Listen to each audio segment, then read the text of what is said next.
ये सिर्फ एक कहानी नहीं है, ये धर्म और अधर्म के बीच हुई सबसे भयानक लड़ाई है। हजारों साल पहले भारतवर्ष की पवित्र धरती पर हस्तिनापुर नाम का एक राज्य था, जहां से जन्मी एक ऐसी गाथा जिसमें भाई भाई का दुश्मन बना। गुरु ने शस्त्र उठाए और भगवान खुद युद्ध के बीच आ गए। इस कहानी का नाम है महाभारत, और यहीं से शुरू होती है धर्म की सबसे कठिन परीक्षण। महाभारत की कहानी एक श्राप से शुरू होती है। हस्तिनापुर के राजा शांतनु गंगा नदी के किनारे एक अद्भुत स्त्री से मिले। वो थी मां गंगा। बिना सवाल विवाह हुआ, एक शर्त के साथ। शांतनु कभी प्रश्न नहीं करेंगे। विवाह के बाद गंगा ने 7 पुत्रों को गंगा में बहा दिया। राजा चुप रहे, पर जब 8वां पुत्र आया, सच सामने आया। ये वासुओं के श्राप का परिणाम था। उस बालक का नाम था देवव्रत, जो आगे चलकर भीष्मा बना। पर सच ये था, गंगा निर्दयी नहीं थी। गंगा ने राजा शांतनु को बताया, ये 7 बच्चे वासुओं के श्राप से जन्मे थे। उन्हें मुक्ति देने के लिए ही गंगा ने उन्हें नदी में प्रवाहित किया।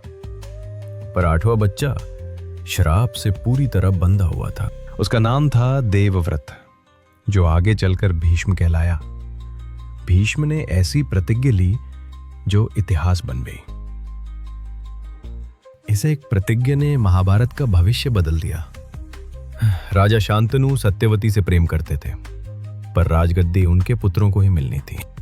ये जानकर देवव्रत ने सबके सामने प्रतिज्ञा ली, मैं जीवन भर ब्रह्मचारी रहूंगा और हस्तिनापुर की राजगद्दी कभी नहीं लूंगा। ये प्रतिज्ञा सुनकर देवता भी कांप उठे और देवव्रत बना भीष्म। भीष्म की प्रतिज्ञा के बाद भी हस्तिनापुर का संकट खत्म नहीं हुआ। सत्यवती के पुत्र विचित्रवीर बने हस्तिनापुर के राजा, पर जवानी में ही उनकी मृत्यु हो गई, बिना कोई वारिस के। राजवंश खतरे में था।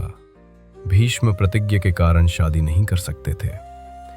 तब रानियों अंबिका और अंबालिका से वंश आगे बढ़ाने का कठिन फैसला लिया गया, और सत्यवती ने बुलाया एक ऐसे ऋषि को जो किस्मत बदलने वाला था। विचित्रवीर्य के जाने के बाद हस्तिनापुर बिना वारिस के रह गया। तब ऋषि वेदव्यास ने राजवंश को बचाने का जिम्मा लिया। अंबिका और अंबालिका से जन्मे 2 पुत्र। पहला था धृतराष्ट्र, जो जन्म से ही अंधा था, और दूसरा था पांडु, जो शक्तिशाली तो था पर शरीर से कमजोर। राज्य का कानून कहता था, जो पूर्ण हो वही राजा बने। इसलिए धृतराष्ट्र के होते हुए भी पांडु को हस्तिनापुर का राजा घोषित किया गया। पर यह फैसला आगे चलकर महाभारत का सबसे बड़ा कारण बना। एक तीर जो शिकार के लिए चला था, पर लिख गया महाभारत का सबसे बड़ा मोड़। राजा पांडु जंगल में शिकार कर रहे थे। उन्होंने झाड़ियों के बीच एक हिरन देखा और बिना सोचे तीर चला दिया, पर जो गिरा वो हिरन नहीं था। वो एक तपस्वी ऋषि थे, जो अपनी पत्नी के साथ तपस्या में लीन थे। दर्द और क्रोध में ऋषि बोले, जैसे हम कामना के क्षण में मारे, वैसे ही तुम भी अपनी पत्नी के निकट जाते ही मृत्यु को प्राप्त करोगे। राजा पांडु का जीवन बदल गया।